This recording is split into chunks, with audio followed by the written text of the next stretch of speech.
Allí la presentación, a partir de este momento is arrancamos our nuestra presentation. entrevista We start in this interview with the main topic of interest. That's to know what this memorandum of understanding is all about, which was signed between the two sides. Welcome, Doctor. Thank you for being here today. Well, first of all, I want to thank teleSUR for the invitation. This is a channel that has a very powerful Latin American and international reach. And I believe that we must see this understanding memorandum between the Bolivarian Republic of Venezuela and the Prosecutor's Office of the International Criminal Court as a victory of Venezuelan democratic institutions, in this case, which agreed with an international entity with which we have been working, although basically without any kind of reciprocity,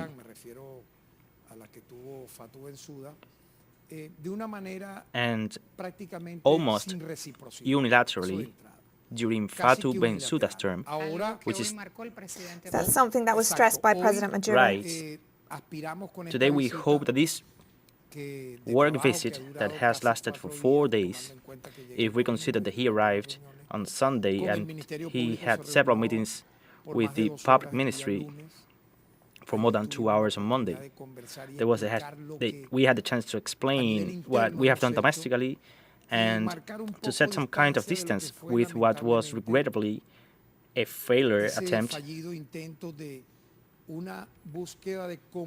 to search for positive complementarity that was stressed today by both Karim Khan and also by the President Nicolás Maduro.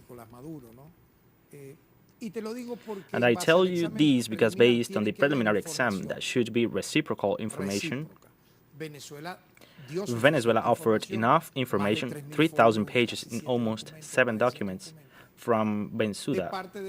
We only got notice of reception, and before leaving,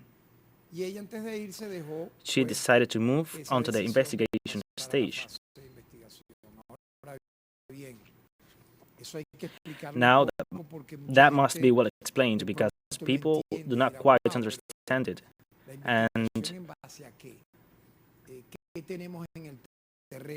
I would ask themselves what this investigation is based on, but what could we get, what we do have in the field. The first I must say is that from this research, we see no accusation against anyone in the Venezuelan state. And that's written there in Article 18? Yes, of course. In the document? Yes, but, you know, there are people interested in contaminating what was achieved. You know how social media works, and in the case of Venezuela, we have 4 million tweets directed at positioning the international and public opinion on alleged presence of crimes against humanity committed by Venezuela, when this has not been such the case. Now, I must clarify that it starts in this way. But the most important thing is that, for example, when you read the first agreement, and I must read it textually, if you allow me. Go ahead. The first agreement says that the Bolivarian Republic of Venezuela, as a national jurisdiction, will adopt every necessary measures to ensure the effective administration of justice according to international standards, with the active support and commitment by the Prosecutor's Office from the International Criminal Court, following the principle of complementarity. You may wonder, what does that mean? Allow me to interrupt you. That's a ratification of what Venezuela has already signed and is known in the Rome Statute. Right. But notice what is important here. They grant the development of the investigation to Venezuela in Venezuelan territory. That is what it's interpreted here. Anyone who wants to give it another interpretation motivated by political drive, he can do it. But this is a reality. First, that the investigation starts without any accusation against the Venezuelan officials. For months, even years. They were talking about accusing this or that minister.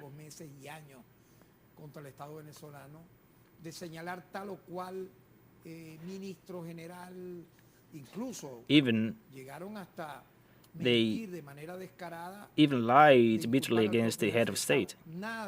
None of that has to do with the start of this investigation.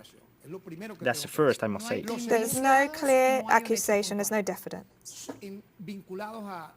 I repeat, connected to the authorities of the Venezuelan government beyond what the prosecutor's office has. The prosecutor's office has something on the case of David Vallenalina. It happened regrettably in the midst of the 2017 demonstrations in a siege against the military base Francisco de Miranda, known as La Carlota. And in that case, Sergeant Arlitera regrettably in a disproportionate use of force and without considering the principle of progressive use of force used that weapon, and as a result, David Vallenilla died. Well, regrettably, we have that fatal incident. But justice in Venezuela acted from the very first moment. This person was accused and finally he was convicted. In cases like these, you will obviously find all of these elements or even other elements that I won't mention in this program, but I would like to at least put that example. But that's something different from that whole campaign to distort what a preliminary exam is all about. So they have wanted to accuse the Venezuelan state and democracy to lie about the reality.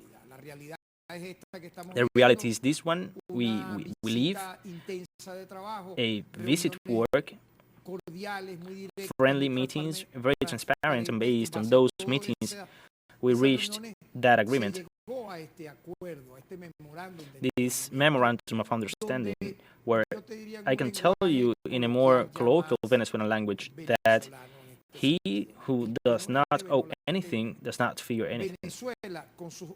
Venezuela and its bodies of justice and public ministry and the regular courthouses have done justice and avoided impunity.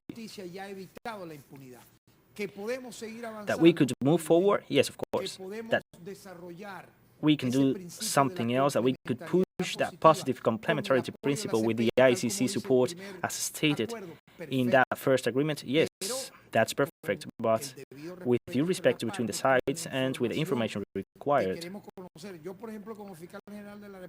I, as a general prosecutor of the Republic, would like to know, when they refer to hundreds of cases, which are they? Tell me the number of files.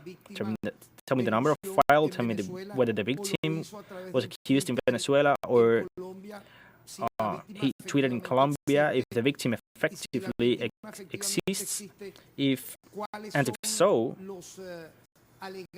which are the grounds to go to the ICC and report that in Venezuelan justice was not done, or there was this lack of action? Well, I can tell you this: when the ICC experts come and investigate together with us, which is what it is stated in the first part of the agreement, with the public ministry and the penal Venezuelan jurisdiction and with the courts, they will be surprised. And they will be surprised of the abundance of work and development of the technical expertise and accusations. I just give you this number.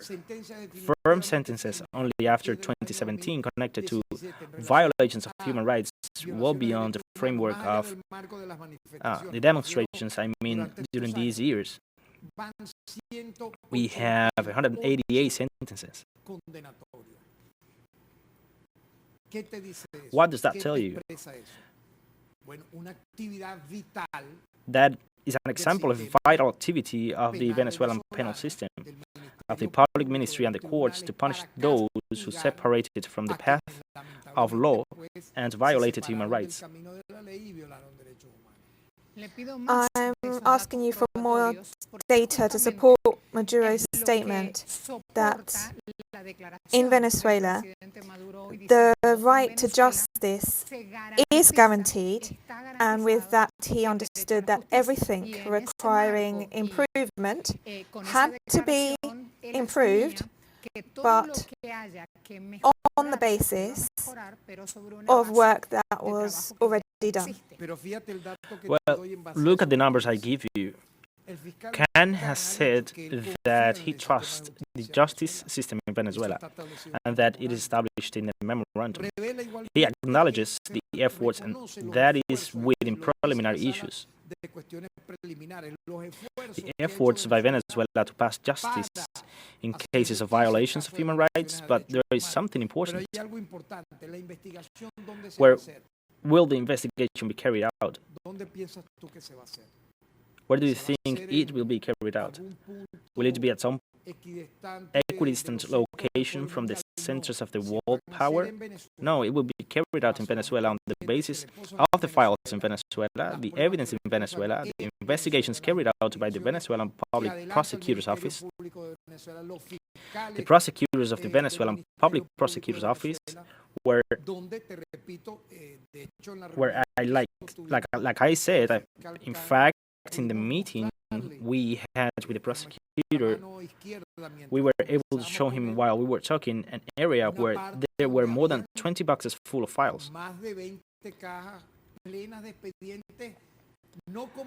Not as I could think that they are somewhere in the ICC, based on papers without these that I mentioned to you, real plaintiffs that formalized, let's say, their complaints, their claims in Venezuela.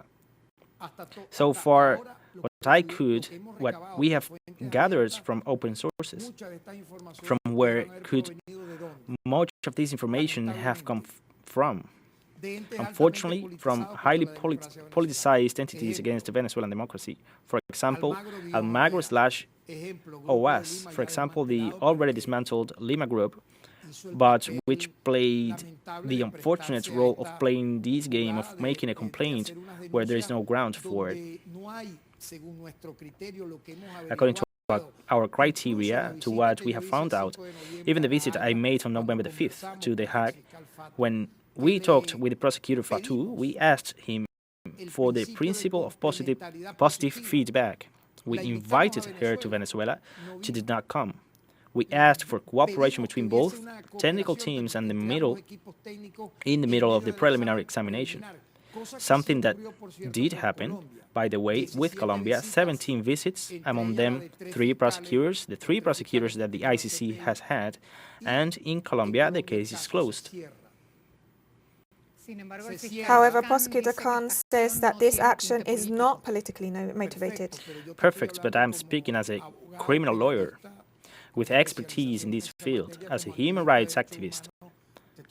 I'm speaking on the basis of legal, technical rigor. That is, how can you explain technically and legally that cases that are still immensely controversial, as the false positives were in mass graves in Colombia, you could find farmers, activists, human rights defenders, and so on.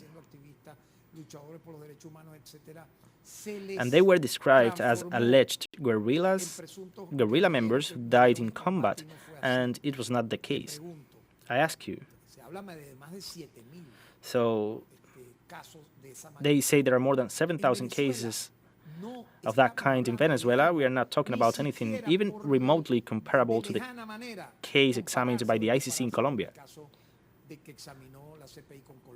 On the contrary, they were in the midst of disturbances of public order, very violent demonstrations where we have figures, and we presented them, by the way, to Prosecutor Khan. 40% of deaths during the protests of 2017, April, May, June, July, were at the hands of armed demonstrators. A little more than 10%, almost 15%, at the hands of state agents. The rest among civilians who even while preparing steel wires, who placed steel wires on public roads or burned people alive.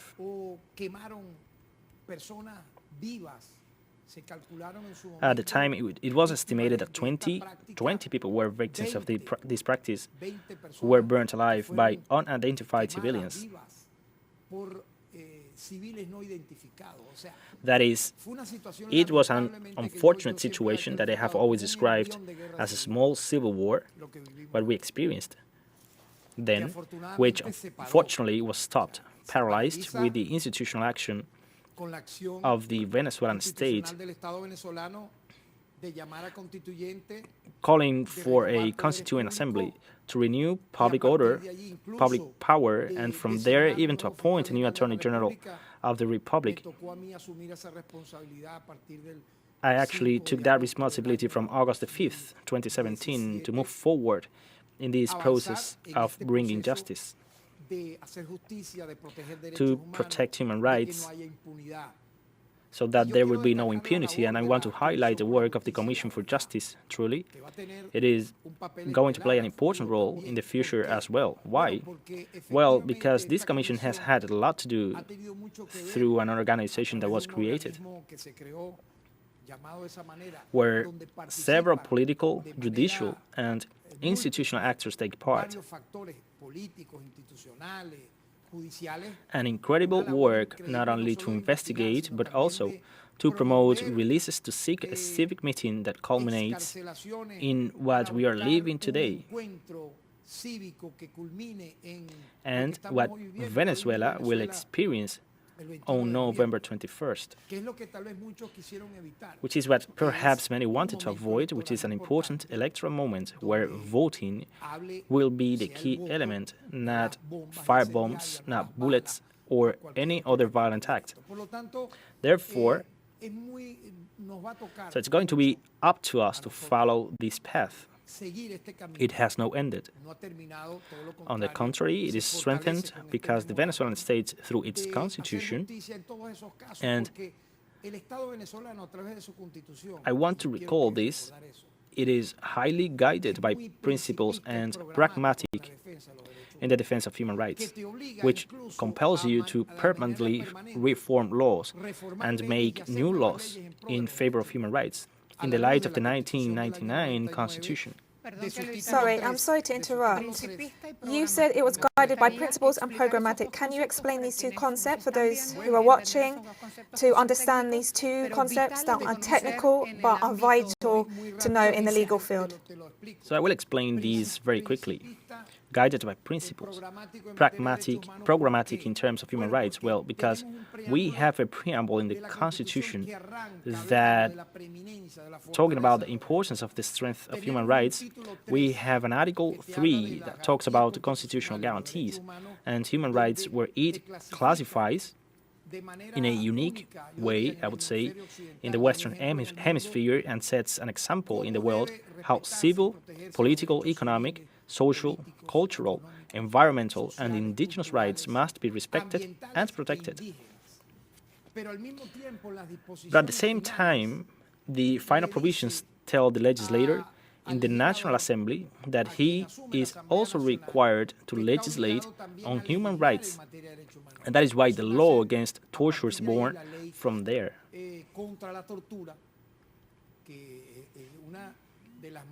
which is one of the most comprehensive in this field and cruel, inhuman, and degrading treatment. The law on refugees and asylum seekers, which has to do with human rights, and from there the law on migration and foreigners to protect migrants, the law for the protection of children and teenagers, the law against violence against women, and all these group of laws that from the year 2000 to date have been adjusting to this pragmatic and guided by principles constitution in terms of human rights. Well, and recently an important reform where we obviously participated as public prosecutor to vindicate a debt of all the struggles of human rights defenders in terms of natural judge. That is, to give clear competence to what means the criminal jurisdiction and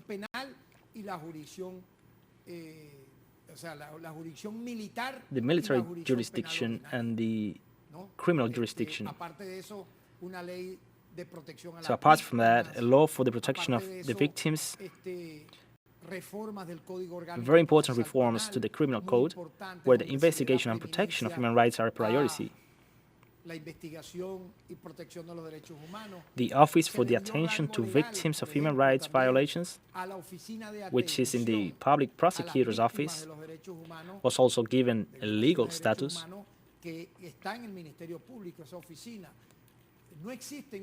In other countries, there are no such offices to attend to those claims or consider or believe that they have been subjected to human rights violations. If the case does not proceed or does not constitute a human rights violation, then the person making the complaint is provided with legal advice. And look, since the opening of this office, approximately in June of this year, to date, we have assisted more than 700 Venezuelans in this office, which is located in the capital. That's to say, Venezuela has made progress in a strong, not fragile, but very solid way in all the work that the International Criminal Court is going to know in the field. Beyond what they may have known or have in their alleged complaints that have arrived through multiple channels. Okay, so we're going to see them. We are going to compare them. I mean, I want there to be information that what we did not have in the preliminary examination is there now. That they give us the information, cases, if you speak, for example, sexual abuses in the middle of the alleged arrests that occurred in this and that place. But in general, they are listed in the report that Bensouda left. More than 100 cases. What are these 100 cases? Because here you do not know journalists who has been known, recognized as such. For example, when you speak of hundreds of cases in the torture section, what are those hundreds cases? Give me the file number, name, and surname of the victim. Identify the aggressor. So when that begins to happen, the truth will emerge. And the truth is what we have presented. And even when there is reciprocity in the principle of positive complementarity, that cooperation, the ICC prosecutor's office will see in national territory, as established in Article number 1 of the agreement, that the investigations are carried out in Venezuela with our own means, with the support, obviously, of the ICC. That's where the truth that we have been defending for all these years and months will prevail. Because if we have something, and I am honored in this case to be the prosecutor of the Bolivarian Republic of Venezuela to ratify it, it is a commitment with historical human rights activism. Many people today very comfortably talk about human rights, but you had to see what I meant to defend and talk about human rights when it was my turn in the 70s, when I was in the Committee for the Defense of Human Rights in Mérida, in Anzoátegui, in Caracas, later on, being legal consultant of the Municipal Commission of Petare led by Father Matias Camuña, or head of the Office of Human Rights in the Municipal Chamber of Caracas in the 90s. So you have to see what it is, don't you? So nothing of what I have mentioned here existed back then. No matter how much you delivered experts and proofs, there was no justice. I believe that we have honored the Venezuelan state as a whole. That commitment stated in the Constitution, we're going to demonstrate it. Therefore, this memorandum holds a historical value and rejects any dirty war propaganda. It is a memorandum of understanding. Going back to that, in terms of the amount of information in the previous concept, we missed a very interesting comparison, and that is the fact that the ICC filed the information about Colombia and yet it's opened an investigation here. This comparison is very, very interesting, and it should be clarified, it should be said and explained a little, because otherwise the information is only available on social networks. So there is already a debate in the social networks. It is already going on, but wait a minute, in Colombia, Colombia practically became a cemetery under Uribe and now Duque.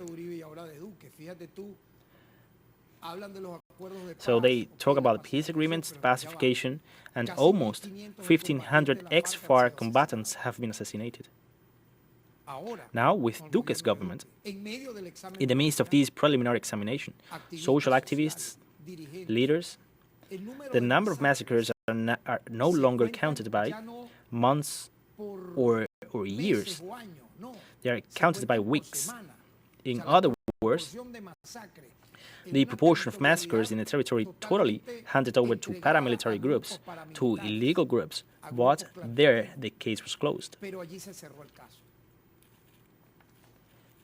In other words, there is nothing to investigate. In the Venezuelan case, I repeat, fortunately, it is not even 5% of what happened in that dreadful war in Colombia, where social leaders, governors, mayors, presidential candidates were murdered.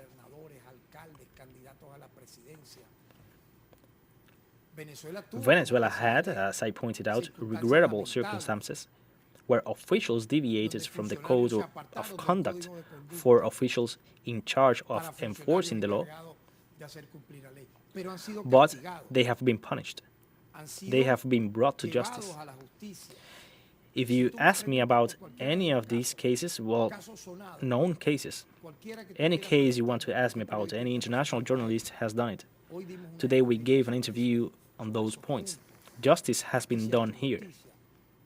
For example, a significant case emblematic for many people who have tried to take as an example that here torture is committed and no one is punished. No. The Acosta Arevalo case, for example, an unfortunate case, there are 2 officers arrested, charged and accused, with convictions on aggravated homicide and torture.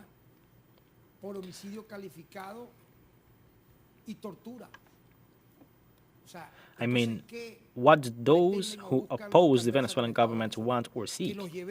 That we take them to the electric chair? In Venezuela, there is no death penalty.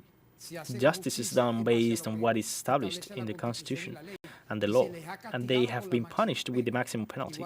I also mentioned to you the case of David Villanilla, a case that they have also wanted to hurt us. The unfortunate case of David Villanilla, well, there was a conviction there. Also, the case of Fernando Alban. In that case, recently a court, together with the prosecutors of the public ministry, who are prosecuting that case, formalized the charges for intentional homicide. Why? Because there was negligence by the guards when they had that person detained. Unfortunately, they did not have enough responsibility to keep him as it should be. Based on what it meant to have a handcuffed guard. They removed the handcuffs, and what we already know happened. We are going to continue investigating whatever case they give us. I can tell you, whatever they give us, there will be a timely response, or surely there already is, forceful on the part of the Venezuelan state to sanction and to punish. Going back to the Memorandum of Understanding, we have the 3rd paragraph with everything signed by both parties. What would you highlight there? What's the most important element? Well, look, I read it to you. The 3rd agreement talks about making an effort to implement means and mechanisms that effectively contribute to the effort of the Bolivarian Republic of Venezuela to carry out authentic national actions in accordance with Article 17 of the Rome Statute. Well, effectively, that effort that appears there, that effectiveness, we have demonstrated it, and we are going to continue demonstrating it. Whatever needs to be clarified, where there is room for progress, the mechanisms that they consider we should strengthen, well, effectively, we will do it. I feel that everything has been made very clear, very transparent. without any room for doubts. And perhaps many of the people who today are trying to make headlines in the media have not read the memorandum. I would even say that the memorandum bothers them. That's why both the President and yourself have posted the memorandum on social networks. Of course, and we as head of the Public Prosecutor's Office have placed the memorandum with the respective initials because you have to read it. There are people who do not want to read the memorandum.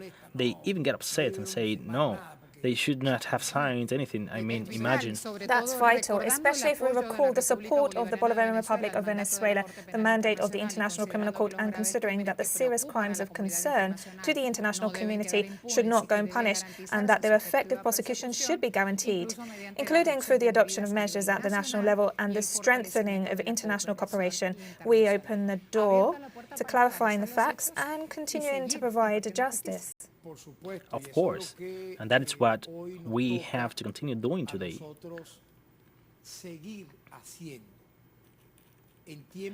But I can also speak to you in the past tense, because we have also done it in the past.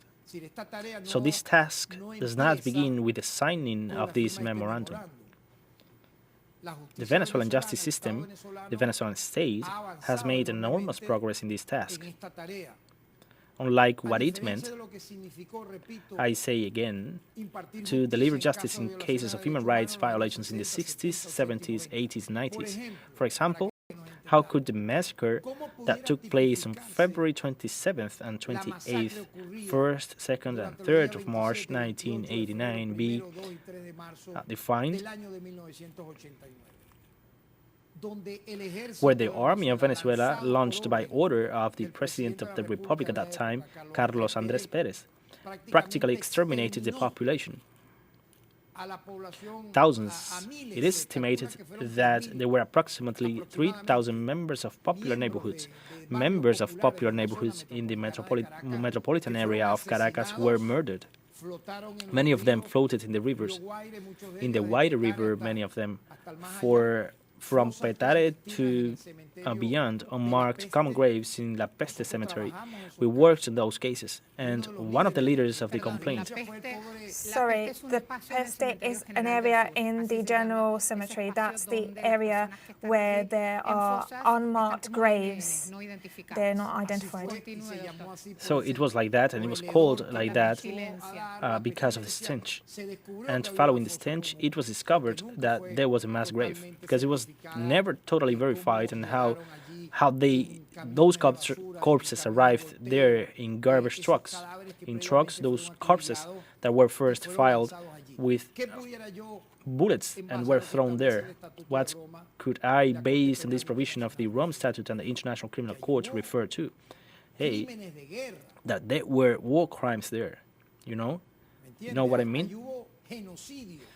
That there was genocide because of the really disproportionate number of the people shot in the back, in the face, in the chest, of unarmed people, that at some point some of them were not killed because they were looting. No, it is that the dead, most of them came after the lootings. It was like Carlos Andrés Pérez said, that they should be punished for what they did. Well, there was no Statute of Rome.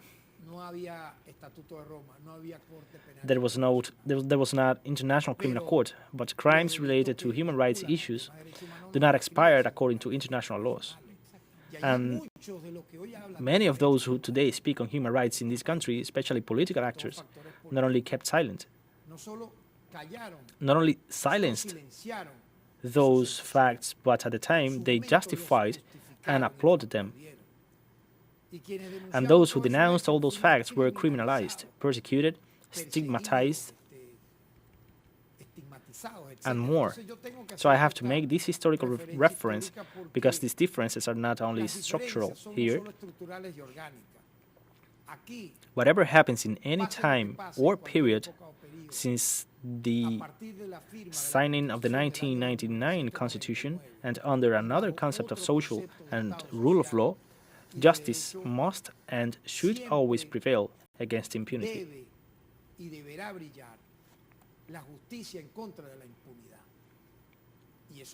And that is what we have turned to, since we were in the Ombudsman's office during the year 2014, 15, 16, and 17.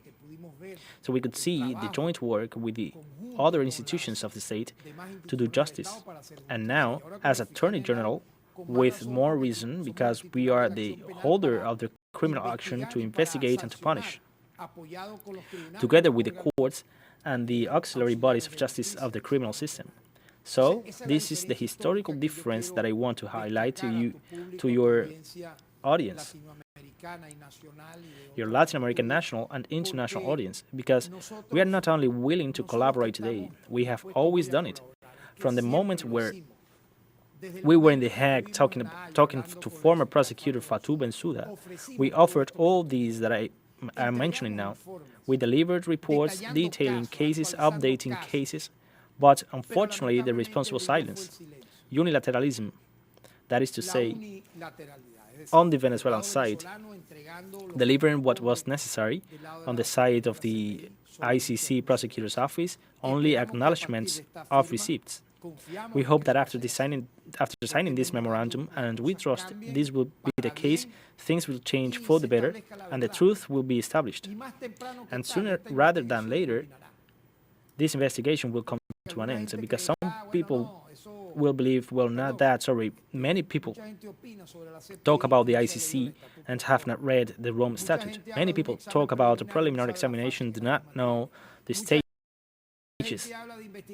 Many people talk about investigations and they do not know what they do on the transnational propaganda media.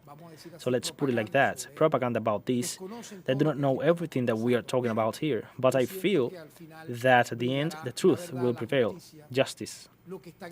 What is in the file, what is in the investigations carried out with so much effort, with so much sacrifice, what for? To vindicate the victims, and in the first place, the victims of those unfortunate events, and to punish the guilty and to do justice. Thank you for your visit. Thank you for all the information. That's the latest news. There you have the different aspects, the information on social networks available on our news network in Spanish, Portuguese, and in English. We continue with our coverage of other topics. Attorney General, see you next time. Dr. Tarek William Sam, we hope to see you soon.